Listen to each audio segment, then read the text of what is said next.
What's up, guys? It's your boy, Radical. Now, my workout plans have been a success. More than 300 plus purchases and many more returning customers. You cannot ask for anything else, and people are loving it. The same life-changing and affordable prices still remain. So go to radicallatino.com and change your life today. Hey guys, do you have a product you want more eyes on? Advertise with the Radical Latino Show, where over 10K podcast downloads and the number 25 spot on the 55 All Latin podcast list. You'll want your product heard on everyone's phones and cars. Go to radicallatino.com/contacts and start advertising today. Playing the Radical Latino Show.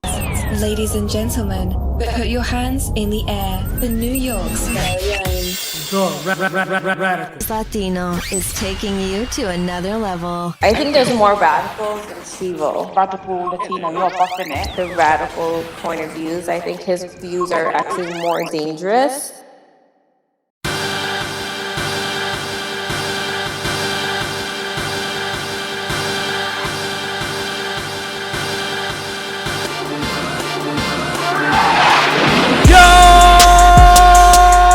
What is going on, my people? It's your boy Radical. You know what I'm saying? How is everybody doing? Big shout out to everybody listening right now. Big shout out to everybody tuning in. Huge shout out to everybody in the back and in the front and all that. What is going on, my people? Man, there's a lot that I have to talk about. A lot that I have to discuss. And also, I gotta get some correcting going on. You know what I'm saying? I gotta get some correcting going on because a lot of people tend to get me confused. You know what I'm saying? A lot of people tend to get me confused. But before that, let me just say, I'm saying, if you guys like the podcast, if you guys like the videos and all that on your podcast app, 5-star this joint right now. 5-star this joint. Also on the YouTubes, hit that like and share, bro. Like and share. You know what I'm saying? So please do that. You know, everybody, please do that. Now, a big not a big announcement, but an announcement. I want to apologize for all the times that I've been out. I've been very busy, you know, taking care of my shop and all that other stuff. Very busy, doing things to give me income. You know what I'm saying? There's a new venture in my life that I'm going through. And it's taking most of my time, so that's the reason why I slow down on the podcast episodes and all that other stuff. But I'm gonna ramp it back up, okay? So this is what's gonna be, right? Somebody told me to open up a Patreon for all this, but I said nah, I'm good. So check this out. The podcast, for my audio listeners and for the people watching too, the podcast, as of today, is gonna be first available audibly, iTunes, Google, Spotify, and everywhere else you get your podcast at. Every Monday. If you want to hear the podcast first, every Monday it'll be available on your favorite podcast hosting app and site. That's where it's gonna be at. Every Monday. Every Wednesday, 2 days later, it'll be available on YouTube so you guys can enjoy. You know what I'm saying? The audio version, the visual version is going to be coming out in 2 separate days. So, for my day ones that was on the podcast, y'all catching it first. For the people only on YouTube, ain't going to the description and going all the way down to where I could get the podcast app, or going to the website, radicallatino.com, going to the podcast site and showing everywhere else where you could get it at.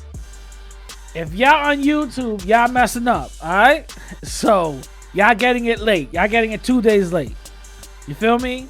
So the podcast will always come early on Monday, and that's audibly. Visually, it'll be on Wednesday. So want to let y'all know that now. All right? Let y'all know that right now. Now, also the documentary is coming along great. I just need, again, 2 more people, and I'll make the announcement so y'all could stay tuned and give you guys an estimate day when part 2 will come out. I'm saying, so definitely be patient and try to look out for that. Now, let me do some correction.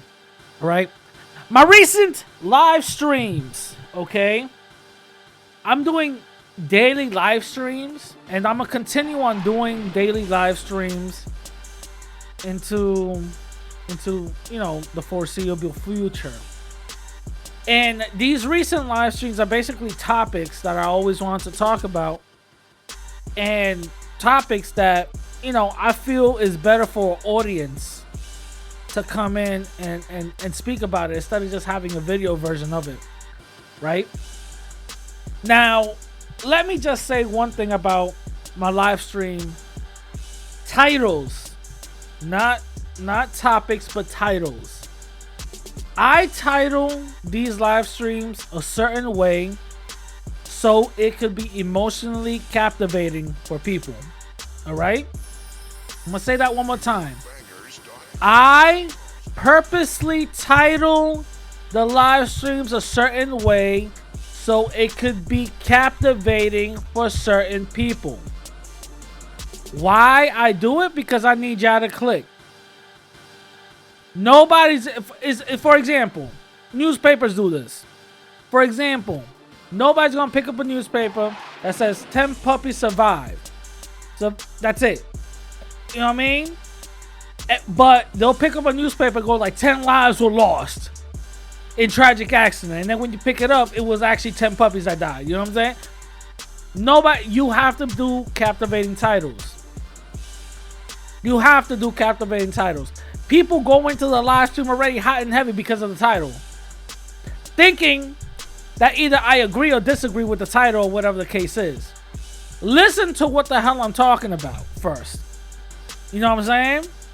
I could title a live stream talking about, yo, I don't think babies should be human. I don't think babies should be human. You know what I'm saying? You automatically like, what are you talking about? Babies are human.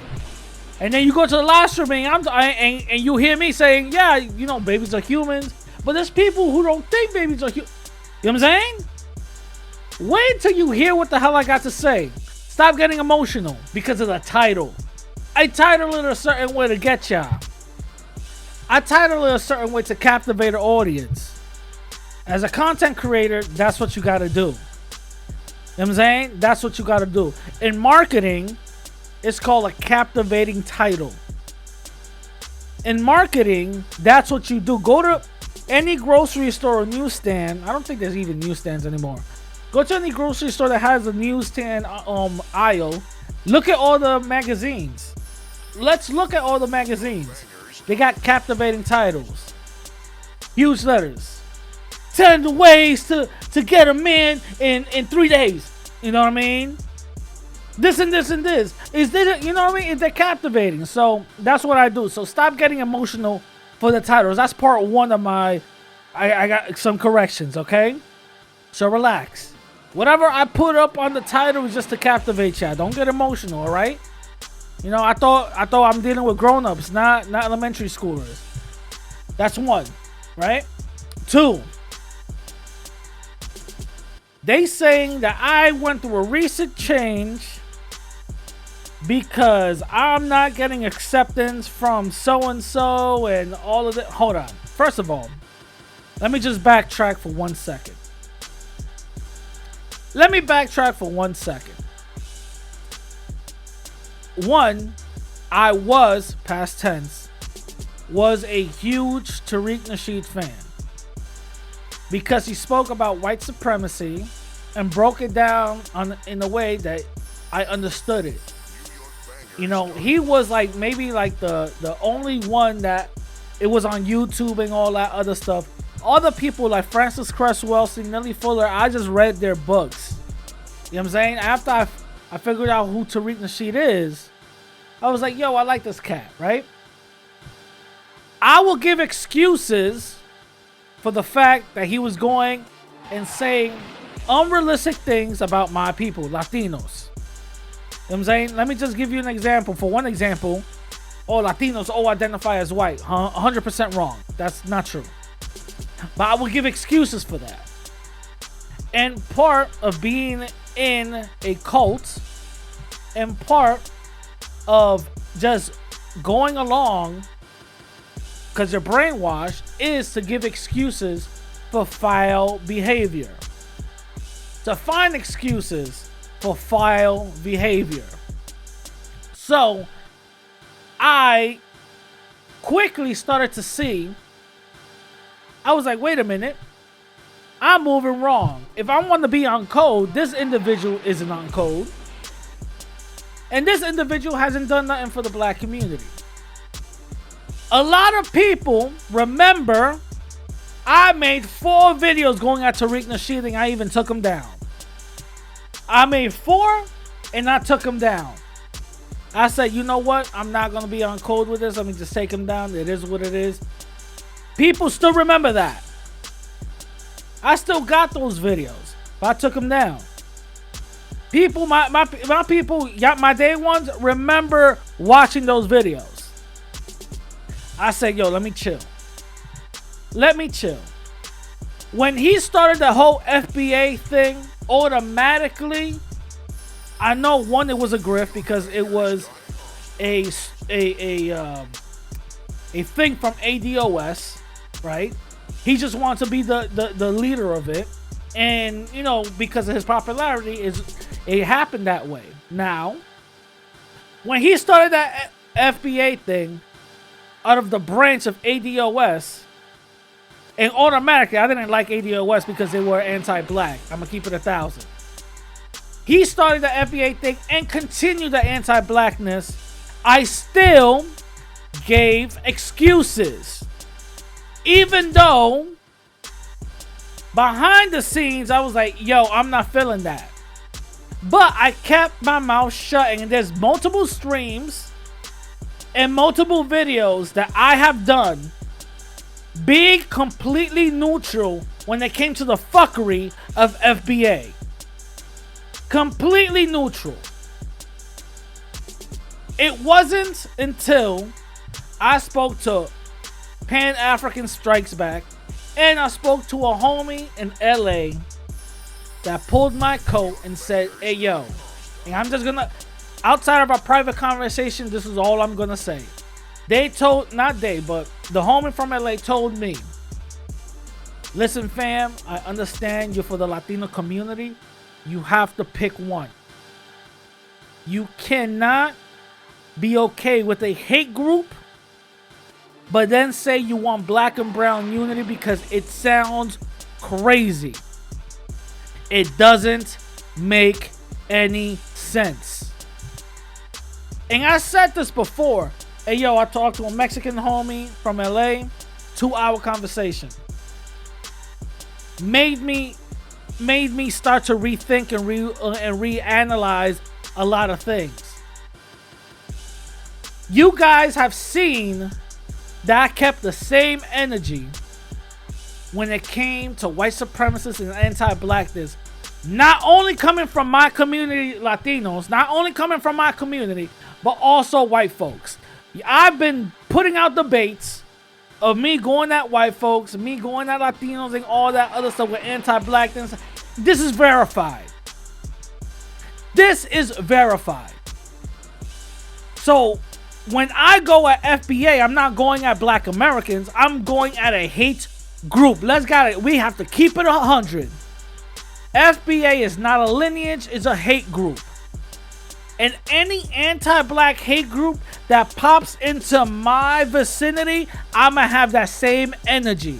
It's not that I'm getting wild personal about it. It's not that I didn't get accepted for. I don't need acceptance. Even from the beginning of my podcast and all my other things that I've ever done, I've never needed or wanted acceptance from the black community. I could care less about that. I'm an ally. I don't need acceptance from them whatsoever. Either I speak the truth or not. It is what it is. I don't need acceptance from nobody. I want to make that perfectly clear. There's no need from acceptance from nobody. I don't go out here begging for acceptance. I could care less about that. There's black folks that come on Twitter and even my live streams. I don't care about black and brown unity. Okay, cool. That's it. I'm not why? What? But how come? Well, let's think about this for a second. I don't care. I'm like, all right, cool.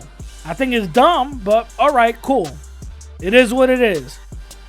Latinos come at me. Hey, yo, I don't care about black and brown unity. Okay, cool.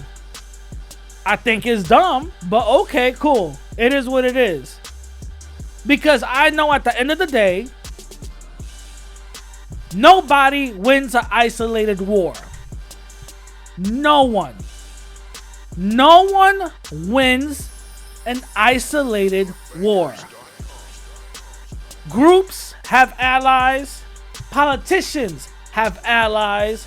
Countries have allies. Regardless of any ideology, regardless of whatever they think of or agree with, at the end of the day, they come to one conclusion and know that nobody wins an isolated war. You're going to need allies. This is a fundamental art of war that everyone understands. You're going to need allies. And I believe the black and brown community coming together will be a beneficial ally for both parties, politically speaking and socially speaking as well. But that's neither here nor there. So the fact that I'm coming at FBA, the fact that I'm speaking the truth about certain things does not make me a racist, does not make me anti-black. If y'all hearing this and me saying the truth about FBA and dismantling their rhetoric and bullshit, and y'all feel a certain way, that means y'all got some hate in y'all heart. That means y'all wasn't really down for this whole thing like y'all said y'all was. Let's keep it 1,000. You know what I'm saying? Let's keep it 1,000. That's how you can weed out the certain people. Because the thing is, when I was coming for my people, Latinos, when I was coming for my people, everybody was perfectly fine. Everybody, even Latinos who disagreed with me will be like, yeah, no, you're speaking facts. Yeah, we be on some bullshit. You're right. But when it comes to FBA and some black Americans, not all, but some black Americans be like, well, I don't know. That can't be true. The fuck are y'all talking about? You gotta keep it honest. Are we keeping an honest conversation or not? Is there racism in the black community? Yes, there is. That's not even debatable. Yes, there is. Systematically, no, there's not. Internally, yes, there is. Shit, we could go into colorism. We could go into parts of how certain people talk certain black people talk. I don't even date dark-skinned women. You know what I'm saying? We could go into that talking about Africans in a disparaging way. Come on now. When y'all kids, the first thing you be like, you black, come on now. Black is becoming, it's said in a diss right then and there as a negative. So come on now, let's cut the bullshit. So when I say things like that, it's not that I'm being racist or anything like that. I'm putting the mirror back at everybody else. That's it. That's it. And this is what I told Denise, Marcel, even Truth Teacher. I am going to go hard and stop the anti-Latino rhetoric. I've said this a long time, so it has nothing to do with me not being accepted because I wasn't looking for acceptance. Has nothing to do with none of that because I'm still for black and brown unity. Because guess what? Every black American is not an FBA. Because FBA is a group, not a lineage. Every black American don't believe the same thing exactly. You know what I'm saying? There's a lot of black Americans that's down for black and brown unity. A lot of black Americans that's not. And some black Americans are in a group called FBA, which is a hate group that think there's a lineage, which is not. You know what I'm saying? That's all it is. That's all it is. How come you going hard at FBA? Because I go hard at anti-blackness. And I see a group that's anti-black, that's what I'm going hard to. You know what I'm saying? That's all it is. That's literally all it is. But anyway, with that out the way, hope you guys enjoy my little rant. With that out the way, hope you guys understand now where I come from and what I mean by all of that. You know what I'm saying? Anyway, so moving on to the main topic. I'm not gonna really talk about too much. Actually, no, hold on. Wait. Before I say anything, everybody was asking me about my thoughts of Nudie Martinez Nudie Martinez in California and her racist comments. If you guys want to hear my thoughts, I already have it up on YouTube. But if you want to hear the full thing, go to Denise's channel, Latin Splaining with Denise. Go to her channel, and we made a stream. You can listen to it right there. Or go to my channel, listen to that little part, because it's linked to her stuff anyway. So go there, and you'll hear my take on Nudie Martinez. That's basically all I basically gotta say. But anyway, moving on to the main topic, right? White supremacy in the labor force. Okay, so I already made a episode based on what we're talking about right now, about white supremacy in the labor force. I already made an episode about that, but there's a reason why I'm doing this again.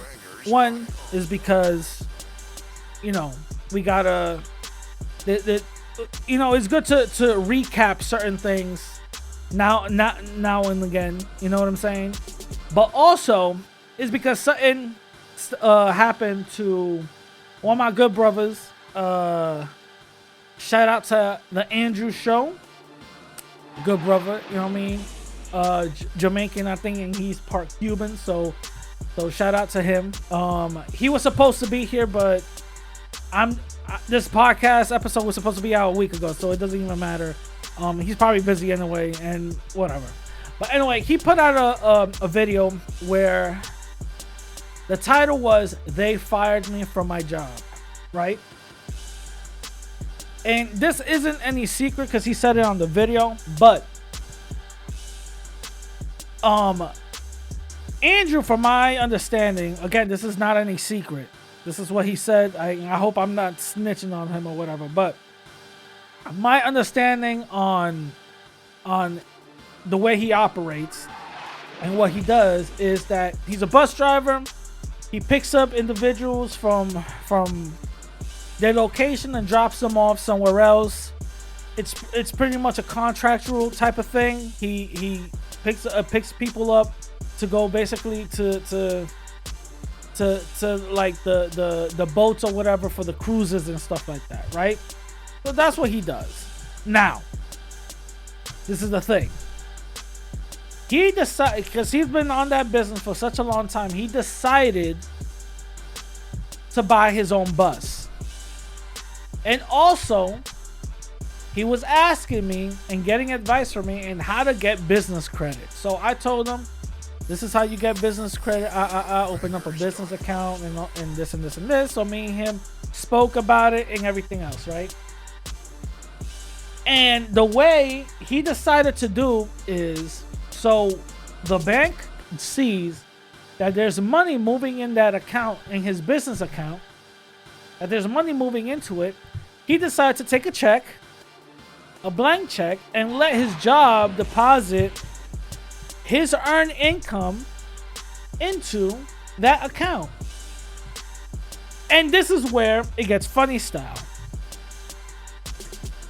They, from what Andrew said, they said they looked at the check and they started giving him the 21 question type of thing. What is it? What you doing it for? A business account? I don't know. This and this and this. And we're already giving him, they already started looking at him funny style. From that moment on, he started to lose days, started to lose hours. For some reason, everybody was complaining on him. You know what I'm saying? Everybody to the lady that's cleaning the bathroom that never go outside complaining on him. He never even see this lady. She complaining on him. You know what I'm saying? For some reason, there was a bunch of complaints coming out of nowhere. Right? This and this and this and this. And then he so happens to get a flat tire, for what I remember him telling me. So happens to get a flat tire. He calls saying, listen, I'm gonna be late. I got a flat tire, but guess what? I'm getting it done, but I'm gonna be over there. Not a problem. Let him work the day, blah blah blah. Come back. They end up firing him. Boom. And because of that firing, I'm gonna tell y'all what happened next. But when I saw that video, I started to remember a couple of things based on my business experience.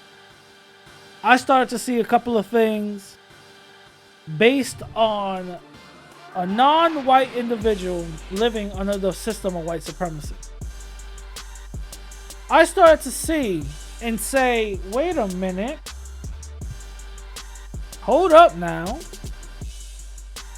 Why they started giving him mad stuff and started messing with this dude right when he got his own bus. Got the insurance, the plaques, and everything. Wasn't cheap. My man is starting to become economically independent, and that's when all the BS started to happen. Why? And this is something that we have to understand as non-white people,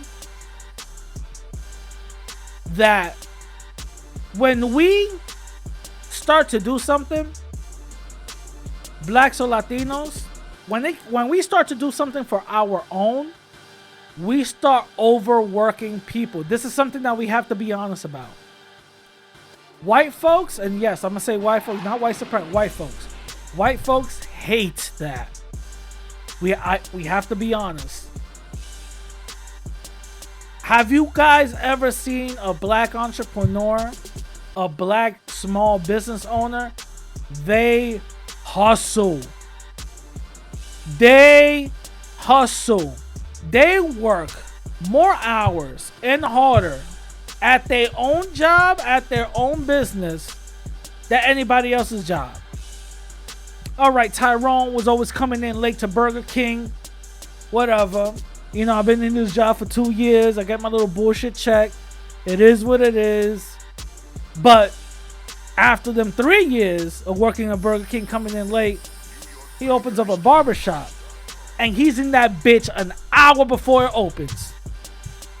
He works harder. Tyrone works harder than everybody up in there. Because it's his own thing. I've seen Latinos do the same thing. Guillermo be always on the phone, back in that kitchen, doing the orders. Sometimes he even messes up the orders. You know what I'm saying?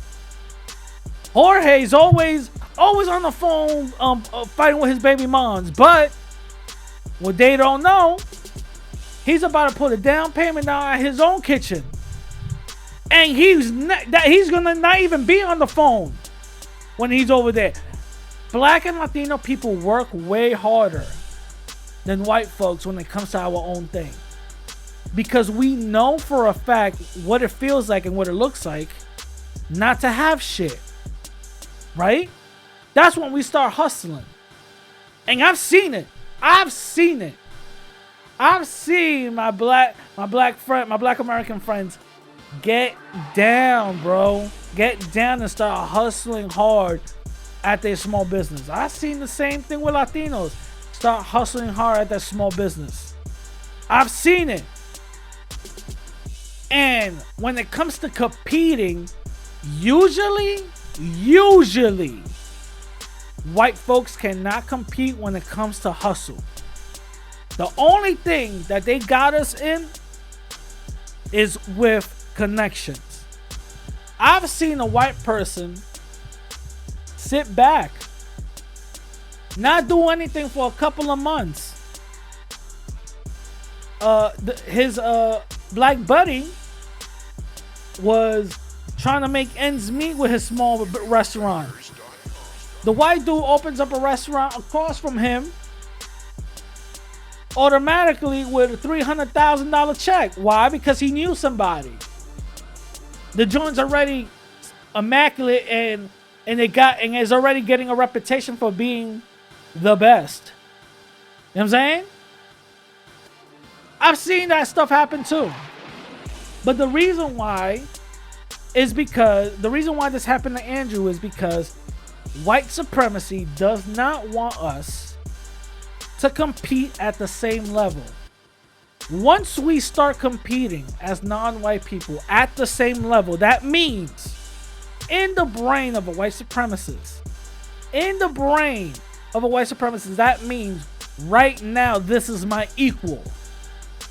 Not only am I have to treat this individual as my equal, but I also have to see him as my equal. And a lot of white supremacists don't like to do that. And I say white supremacists because the fact that after he gave them his business check and they started wilding out, they're a bunch of white supremacists in my book. They didn't want him to compete in an equal level. Not at all. And the fact that they were sabotaging him due to that proves everything that I'm saying. When it comes to white supremacy, we have to understand there's a glass ceiling for everyone. Black Americans' glass ceiling starts at the bottom. And this is something that we got to keep real. It's true. Black immigrants get a little small thing that's above black Americans, maybe 1 or 2 steps. Right there. Then comes Latinos. 5 or maybe 6 steps above that. Right? And that's foreign born Latinos. Right? And then the immigrant Latinos maybe above the foreign born just a little bit. And then goes up from there and from there, the racial hierarchy, right? This is something that we have to understand and something we have to accept and something that is definitely real. Because denying it, not seeing it for what it is, finding excuses for it, talking about I'm not working harder, and all that other stuff, when you're busting your ass and they're not giving the opportunity just because they see you less than, isn't a real reason to do so. You gotta be real. Okay, there's a glass ceiling for me, let me go somewhere else. This individual is clearly a white supremacist. I already busted my ass doing whatever and I still didn't. Let me go somewhere else where they can appreciate me. I'm saying not all white folks are white supremacists. Not all white folks think like this. But the majority are. And this is what happened to Andrew. They saw Andrew as competition. Not only that, as competition, they saw him equal to them. And in their mind, they're like, no, you're non-white. You're supposed to be our servant.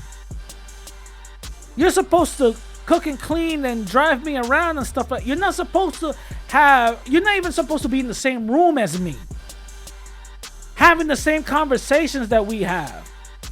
That's how they think. That's how they think. And that's how they were moving. And it's very, very eye-opening when you hear Andrew's side of things. It's very eye-opening when you start to listen to the experiences that he starts to experience. It's very eye-opening on the things that he went through. Because let's be honest, for the I'm gonna say this, for the Latinas and the black women in the audience, listen to this. How many times either y'all seen someone or yourself got a raise, got a promotion, or whatever the case is, and all the white women started hating? How many times has that happened? Let's be honest. How many times has that happened? Then one of the white women that you never even spoke to, hey, let's go for lunch. Want to get some Chipotle? Let's go get some Chipotle. What's your Shaquina? It's Ebony. Oh, okay, okay, Ebony. Let's. You know what I mean? That's never happened. Come on now. Come on now. For guys, it's different. We get a promotion. Them white guys automatically size you up and start asking you 21 questions of where you went to, how you grew up, how much you're getting paid, and all that other stuff. For guys, it's different. We're more direct with our shit. I mean, but at the end of the day, that's what white supremacy is. White supremacy is an affirmative action for white folks. We gotta keep it 1,000. Right? But the fact is that they don't want us at the same level. They don't want us in the same spots that they feel they deserve a right to. How many times have we heard white folks even complain about, oh, y'all got that because of affirmative action. Oh, y'all got that because of affirmative action, all this other dumb shit. How many times have we heard that? And not for nothing, that's all complete BS. Affirmative action? No, that's jealousy talk. That's jealousy talk, because at the end of the day, that white dude has many doors open than that person of color that just went inside. You know what I'm saying? How many times that person of color probably even tried to even go into the building? Always got rejected. This time they were like, oh, we got to fit a quota for shit. All right, like, come in. You know what I mean? That white dude could go get out of here, go across the street and get a better job than the black dude or Latino dude got. You know what I'm saying? We got to keep it real. We got to stop the BS. We got to keep it real. And this is the thing about it. This is the thing about it. That when Andrew went in there saying that he's a not only operator but owner of something, man, listen. What? We have to give you contracts and we have to negotiate with you? You don't got a white... Listen, when I... Man, how many times I gotta say this? When I opened up my first... Listen, I had the money. Them banks didn't even want to see me in the building. Your credit ain't good. Oh, you don't have enough capital. Blasey. Excuse after excuse. I said, yo, this ain't gonna be working out for me. I don't know what I'm gonna do. What ended up happening is I got a white business partner. For some reason, the first bank that rejected me, oh, same lady too. Oh, she accepted me with open arms. The funny thing is, she wasn't even talking to me. Mind you, all the paperwork is in my name. His name was second. They were talking more to him than with me. He didn't even know what was going on. Oh, so what's your business plan for the gym? Well, I don't know. Well, actually, I got the business plan. Snatches out of my hand. Oh, well, thank you. Saying thank you to him. You know what I mean? Come on now. I use racism to my advantage. You know what I'm saying? It's insane.